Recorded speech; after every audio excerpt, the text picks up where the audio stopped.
Dua pengurus Komite Olahraga Nasional Indonesia Provinsi Sumsel hanya bisa tertunduk saat keluar dari gedung Kejaksaan Tinggi Sumsel sebagai tersangka dugaan korupsi di tubuh KONI Sumsel tahun 2021.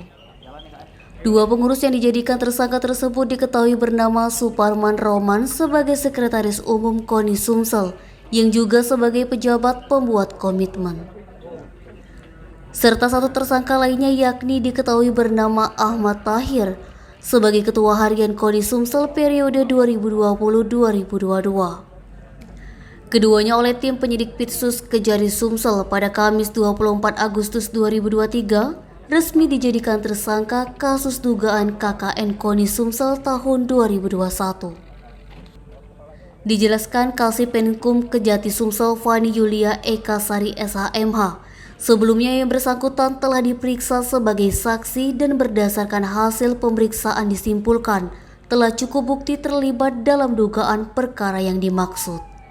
Sehingga lanjut Fani, tim penyidik pada hari ini meningkatkan statusnya semula dari saksi menjadi tersangka dalam penyidikan perkara ini.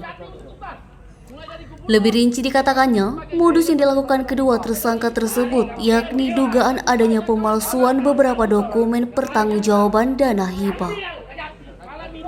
Adapun jumlah kerugian negara yang dilakukan para tersangka sementara untuk jumlah kurang lebih sebesar 5 miliar. Atas perbuatan para tersangka diduga telah melanggar ke-1 Primer Pasal 2 Ayat 1 Jo Pasal 18 Undang-Undang Tipikor atau Subsidiar Pasal 3 Jo Pasal 18 atau kedua Pasal 9 Jo Pasal 18 Undang-Undang Tipikor. Saat ini kedua tersangka langsung dilakukan penahanan di Rutan Pak Jo Palembang selama 20 hari ke depan guna kepentingan penyidikan. Saat ini tim penyidik Pitsus Kejati Sumsel masih terus melakukan serangkaian penyidikan guna pendalaman alat bukti.